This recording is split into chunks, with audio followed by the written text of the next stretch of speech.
অন্যদিকে নির্বাচনকে বানচাল করার জন্য, নির্বাচনে কোনো একটা ঝামেলা তৈরি করার জন্য যে সব ধরনের ষড়যন্ত্র করা হচ্ছে, আমাদের এই ষড়যন্ত্রগুলো সম্পর্কে সবসময় সচেতন থাকতে হবে। কোনো ষড়যন্ত্রের ফাঁদে পা দেওয়া যাবে না। কেউ যদি আমাদের ব্যানার ছিঁড়ে ফেলে, পোস্টার ছিঁড়ে ফেলে, চুপ করে চলে আসবেন। আমার ব্যানারটা গত 1.5 বছর আগে দেবিদ্বার নিউ মার্কেটে বিরোধী পক্ষ এটাকে কোপায়ে কোপায়ে কাটছিল। আমি আল্লাহর কাছে বিচার দিছিলাম, কিচ্ছু বলি নাই। আল্লাহ বিচার করছে, 1 বছরের মাথায় এমন ব্যবস্থা করছে, গত বছর যারা আমার ব্যানারটা কোপাইছে, এই বছর তারা একটা ব্যানার লাগানোরও সাহস পায় নাই। যারা আমার মা বোনদেরকে হিজাব টেনে খুলে ফেলতে চায়, যারা ভোট চাইতে গেলে যারা হেনস্থা করে,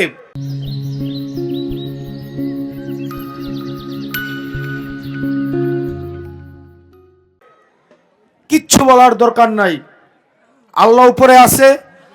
এই দাম্ভিকতা, এই অহংকার ধুলায় মিশাই দিবে ইনশাআল্লাহ।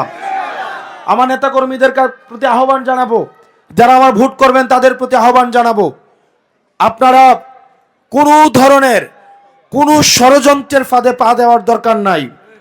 ব্যানার যদি ছিঁড়ে ফেলুক, একটা ব্যানার ছিঁড়লে প্রয়োজনে আবার 2 ঘন্টা পরে গিয়ে 5টা লাগানো যাবে।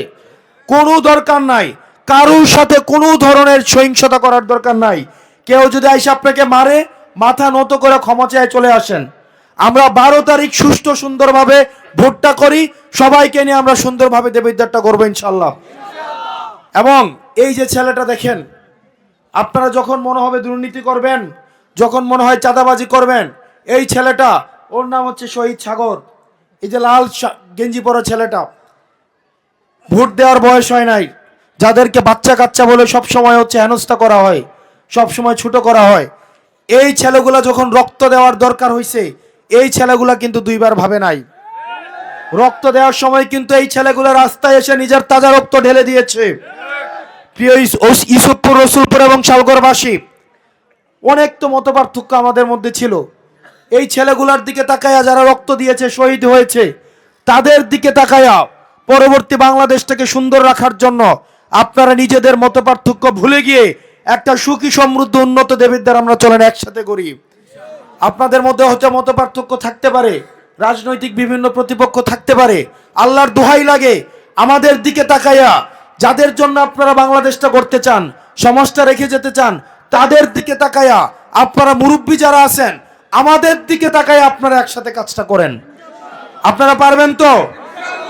আপনারা দেখেন, বাংলাদেশটা কাদের জন্য রেখে যাবেন? আমাদের জন্য রেখে যাবেন না? দেশটা ভালো থাকলে তো আমরাই ভালো থাকবো। আপনার নাতি পোলাপান ভালো থাকলেই তো আপনাদের দরকার, নাকি? আপনাদের তো জীবনের অনেক কিছু আপনারা দেখেছেন, অনেক কিছু পেয়েছেন, বাকিটা জীবন কাদের জন্য? কাদের জন্য? আমাদের জন্য না? যদি আমাদের জন্য হয়ে থাকে, আমাদের দিকে তাকায়া আপনাদের মধ্যে দ্বন্দ্ব নিরসন করে আপনারা সবাই 12 তারিখ পর্যন্ত শাপলা কলির পক্ষে কাজ করে যান ইনশাল্লাহ। সকাল 7:30টার দিকে ভোট কেন্দ্রে ভোট দিতে চলে যাবেন। আমি বিশ্বাস করি বাংলাদেশ ইসলামী ছাত্র শিবির এবং ছাত্র শক্তির ভাইয়েরা ভোট কেন্দ্রগুলোতে থাকলে জিনেও সাহস করবে না কেন্দ্র দখল করার জন্য। আপনারা সবাই সকাল 7:30টার দিকে ভোট দিতে চলে যাবেন এবং ফলাফল না দেওয়া পর্যন্ত ভোট কেন্দ্রে অবস্থান করবেন ইনশাল্লাহ। আমরা বিজয়ের মালা নিয়ে 12 তারিখ জনগণের ম্যান্ডেট নিয়ে আমরা সংসদে যাব ইনশাল্লাহ। রসুলপুরে কোনো মার্কা আছে? ইউসুফপুরে কোনো মার্কা আছে? এই শালগড়ে কোনো মার্কা আছে? সেই মার্কা হাতের তালে মুখে বলে, জোর হলো না, আরো জোরে জিতবে কারা? জোর হলো না, আরো জোরে জিতবে কারা? সংসদে, সরকারে এবার যাবে, জিতবে কারা? প্রত্যেকটা বাড়ি বাড়িতে এই শাপলা কলের মিছিল পৌঁছাই দিতে হবে। প্রত্যেকটা ঘরে ঘরে আপনারা যাইতে হবে, একবার না একাধিকবার আপনারা যাইতে হবে। 12 তারিখ পর্যন্ত কোনো ঘুমানো যাবে না, নিজের ঘরে খাওয়া যাবে না, বিজয় ছিনিয়ে না আনা পর্যন্ত ময়দানে আপনাদের কাজ করে যাইতে হবে।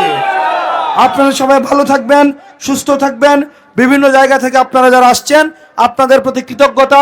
সবার হয়তো নাম নেওয়া হয় নাই, ইনশাল্লাহ আমরা একটা ফুলের বাগান বানাইতে চাই যেখানে সব দলের সব মতের মানুষ থাকবে। আমরা এই নদীর উত্তর পাড়টা এবং দক্ষিণ পাড়টা একসাথে মিলে বাংলাদেশের একটা